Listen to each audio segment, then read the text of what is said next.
Welcome back here. We're here with Lexi Thompson, our 2017 Marathon Classic runner-up. Welcome back to Toledo. You played 18 holes this morning. I've been hearing great things about the golf course. How does it look out there? Yeah, the course is in great shape. Once again, it's always in good shape for us when we come here to Toledo. It's definitely it's a little softer this year than it was last year. It got really firm last year, but the course is in great shape. Greens are fast, and yeah, I'm looking forward to the week. Tell us how you feel your game is as you come into the week here into Toledo. I feel like my game's in a great spot. I've had a few good tournaments the past weeks that I've played, and took a nice week off last week. So I'm definitely refreshed, feel good about my game, and it's always nice to come back to the Marathon Classic. What does a Lexi Thompson off week look like? I can only imagine. Yeah. Are you a sleeper in? What do you do? Oh no, I barely sleep in general.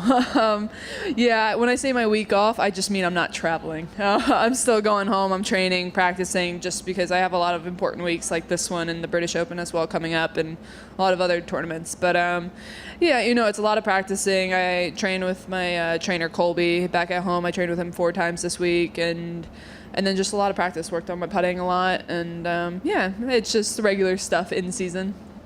We'll open it up for any questions. Raise your hand, and Jim can bring a microphone over to you. Does anyone want to start off with Lexi?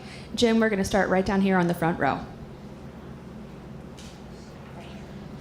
This is Scott Katos from the Fall Story Review Times, ma'am. We just spoke yesterday. Yep. Hello again. Hi. One question I didn't ask you yesterday. I know you are heavily into working out, and how does that help your game? And what do you work on the most? Yeah, it's become very important. It's kind of my outlet. I've become addicted to it. But I have a trainer, Colby Tullier, back at home in Jupiter, Florida. He works out of Joey D's center there in Jupiter. And, we do the right exercise, building the right muscles for the golf swing and making sure, I'm building the muscles that I'm weak on and doing a lot of band exercises and balance as well. Because with the golf swing, it's a lot of lower body and core work. So we really focus on that. But other than that, when I go on my own, it's a lot more cardio, making sure I do that cardio and making sure I can get through the 7-hour long days that we have here for our practice rounds and our real rounds, because we have some long days, so you have to make sure you're in shape for it. How do you also maintain that on the road for those of us who are always struggling with that? I suppose that's where maybe cardio comes in. Yeah, definitely. We do a lot of cardio just walking around the golf course, but like I said, I always make time for it. It's kind of like I plan my day where I can get the practice that I need, my practice rounds in, and a good workout in. Like today, I played 18 at 6:45 this morning, practiced a little bit, have the press conference, and then I'm going straight to the gym from here. And then Pro-Am party tonight. So it's just a matter of fitting into your schedule and making time for it, and you always can. Go right behind, go ahead. Lexi, I know this tournament comes at a really exhausting time on the tour schedule. I think only 2 of the top 15 players in the world are here. What attracted you to this tournament? Why was it important for you to be here this week? Yeah, I think it's just one of our best tournaments, just the way it's run. The golf course is always in great shape for us, and that's what we look for. And just the hospitality overall in general is definitely one of the best. And I've seemed to play well here the few years that I've been here, so it's definitely a tournament I come back to. Judge Silverman's a great man, and all the volunteers here and the sponsors do a great job with it. And just when you see those numbers, do you think that's just a one-year blip? Because most years the field is great. This year, some of the higher-ranked players just took the week off. Do you think that's just a one-year blip because of the schedule? Yeah, because our schedule changes so much each and every year, and this is a long stretch that we're in right now. And I took off last week, so I'm ready for this week. But it's all a matter of looking at the schedule in the beginning of the year and planning. But yeah, I just didn't probably fall in the best time. Next question for Lexi. Well, I want to ask another one. I saw on your Instagram your hashtag Woman Up. Tell me about that program. I know the fans and especially the kids mean so much to you, but it looks like you are awarding a young woman with perhaps a nice trip later this year. Tell us about that program. Yeah, it's pretty unbelievable. Red Bull and my other sponsors have helped me out a lot with doing it, and it's really for me just to reach out to my fans and show them that they are good enough, and I wanted to hear their stories on what they do to be the best version of themselves each and every day, and whether that's posting a picture of them working out or going to the golf course or doing their everyday thing or their everyday job, just what makes them the best version of themselves and what makes them happy and follow their dreams. And yeah, so Grace won it, so I'll be meeting her at the end of the year at the CME Group Tour Championships. So I'm really looking forward to meeting her. I've read her story, and she's pretty inspirational herself. So I'm just happy that I can be a role model for those kids. And one last question. In a couple of years, of course, we come here every year, but a couple of years we're coming back here for the Solheim Cup at Inverness Club in 2021. What can the media and the fans expect, as someone who's been on several Solheim Cup teams, expect when the whole bandwagon comes to town in a couple of years?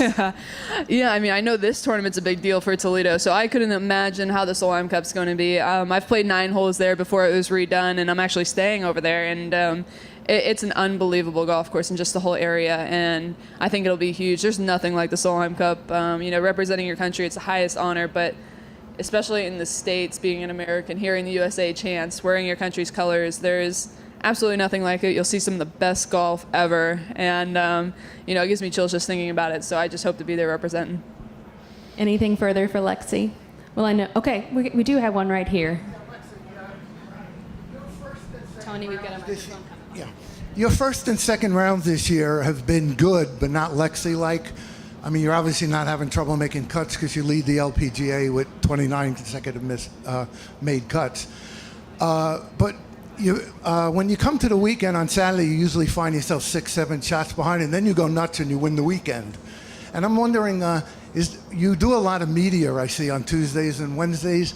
Is it possible that when you're on the course on Thursday and Friday, you're not that familiar with the course, and then by Saturday and Sunday, you're shooting lights out?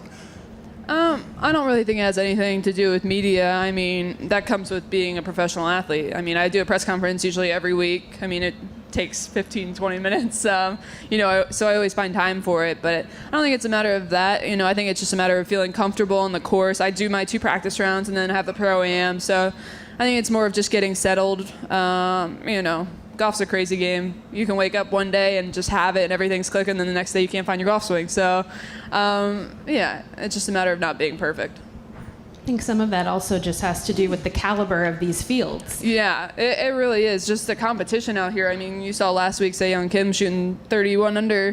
It's pretty remarkable just the amount of competition out here, and just it's getting better and better. And it's great to see, and I think the fans out here are really recognizing that. Anything further? All right, we do have Kyle. Sorry, I just got in here.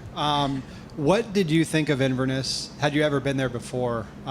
It underwent a big restoration. I don't know if you know that or whatever. And just how do you think it would be as a match play course for the Solheim Cup? Yeah, I only played, I believe, maybe the front 9. I know they were doing a lot of stuff to the back 9 when I was there. So it was a few years ago that I played that 9 holes, but I remember it was in great shape. It was an amazing layout, tough. I remember it was tough.